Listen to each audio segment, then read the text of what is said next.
What's up YouTube? I recently swapped out my old crappy computer for this new video editing beast. Stay tuned, and in this video I'll show you how I was able to do it on a budget. Man, I just wanna go fast, hold on my teeth and on my neck. And I'm stone cold with the flex from the squad and I'm smoking up a check. Man, I just wanna go fast, hold on my teeth and on my neck. When you're doing a lot of video editing, what you really want is a processor that's capable of rendering videos extremely quickly. This Ryzen 7 1700 processor has 8 cores and 16 threads, so it really produces some great results when it comes to video editing. Best of all, I was able to get it for just $239.99.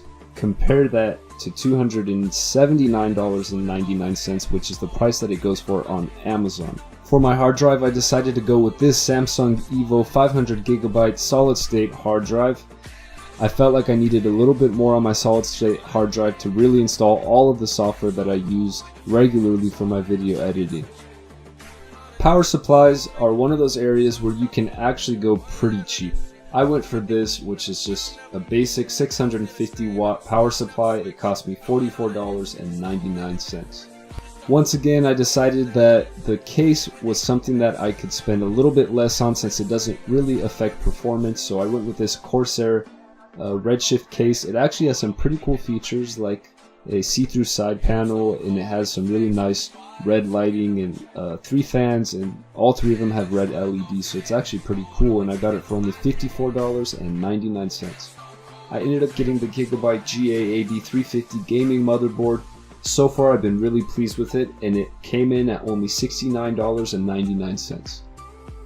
Now there's a little bit of debate as to how important it is that you get really fast RAM. What is really important for video editing, regardless of what people have to say, is that you have a lot of RAM, especially if you're going to be rendering 4K videos or other high quality images.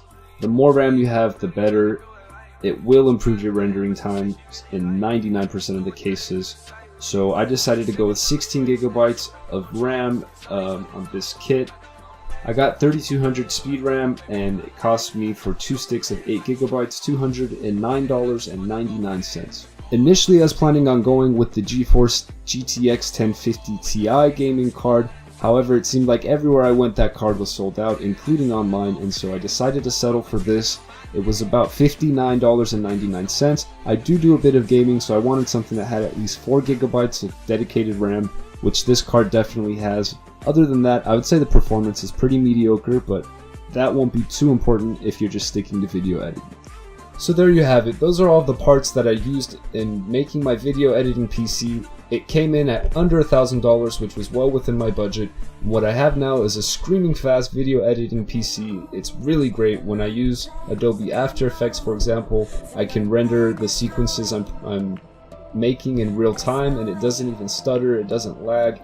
It's been really great to work with. If you're interested in building a similar setup, I'll go ahead and leave links in the description section of all of the components that I used in building this computer. I'll also leave a link to Micro Center because, like I said, I was very surprised to find that a lot of the components I purchased from Micro Center turned out to be significantly cheaper than I was able to find them on Amazon. So I strongly recommend that you use Micro Center. Thanks for watching the building of my ultra budget 4K video editing machine. If you like what you saw, go ahead and hit the subscribe button. Peace out, homies.